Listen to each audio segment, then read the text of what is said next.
Have you ever been in a room with a baby? Maybe across the table, maybe just passing by. And suddenly you feel it, that quiet, weightless pull, and you look over and the baby is already watching you, eyes locked onto yours with a stillness and a focus that feels almost too knowing for someone who has only been alive for a few weeks, and something in your chest does a strange little thing, like being seen by something ancient and innocent at the same time. That feeling is real, and it is not your imagination, because what a baby is doing when it follows you with its eyes is not just looking. It is one of the most sophisticated, most important, and most emotionally loaded acts that a human brain can perform. And by the time this video is over, you will never look at a baby's gaze the same way again.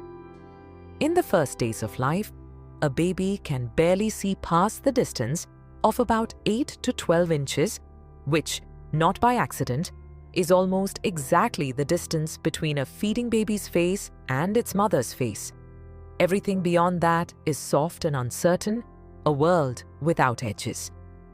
And yet, even in that narrow window of vision, the baby tracks. It follows movement.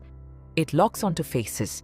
It holds a gaze with a seriousness that makes grown adults feel oddly self-conscious, like they have been caught thinking something private. Scientists call this visual tracking, and it begins almost immediately after birth. But what drives it goes so much deeper than eyesight. The real reason babies follow you with their eyes is not about seeing. It is about surviving, and more than that, it is about connecting. And those two things, for a baby, are exactly the same. Here is the first thing that will shift something in the way you think about this. A newborn baby has no control over its hands, no ability to move toward what it needs, no language to call out with any precision. It cannot reach for comfort, it cannot walk toward warmth, it cannot say the words that would bring someone close. The only tool it has, the only instrument of agency in its entire helpless body, is its gaze. When a baby follows you with its eyes, it is reaching for you in the only way it knows how.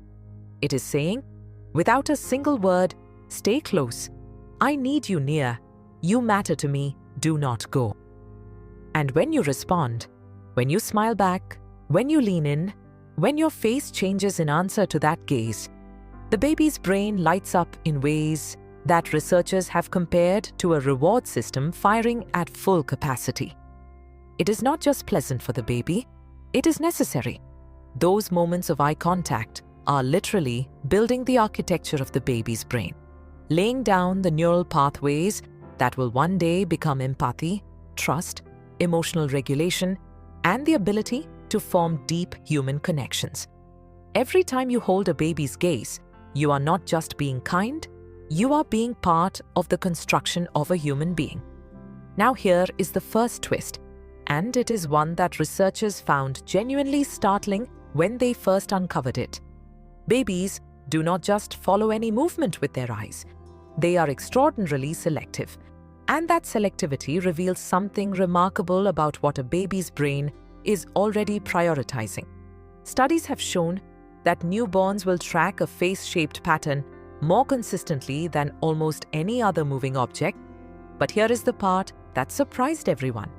They also track the direction of another person's gaze.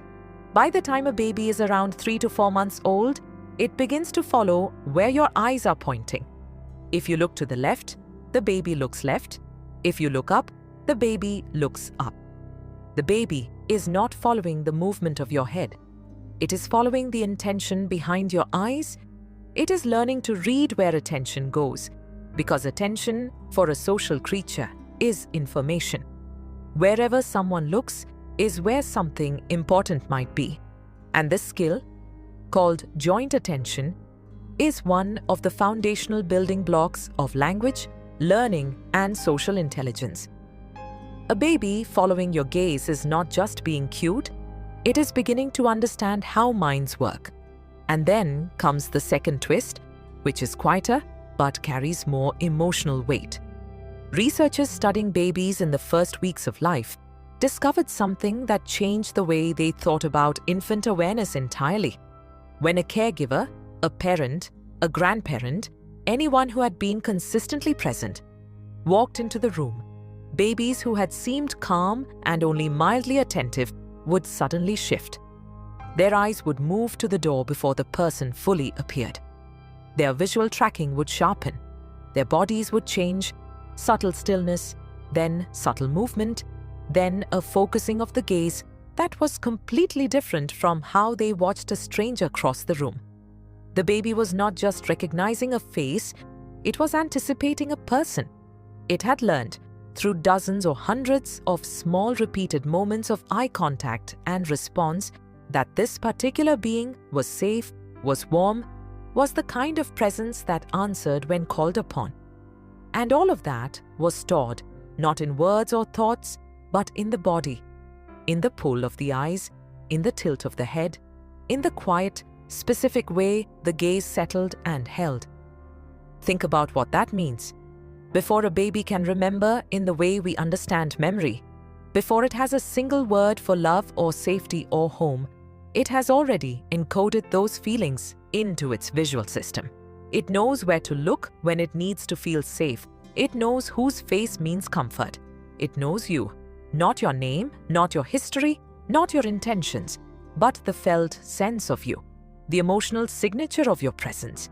And it tracks you the way all living things track what they cannot afford to lose. And maybe that is the most powerful realization this topic offers us. Not just about babies, but about ourselves. Because the truth is, we never fully stop doing this.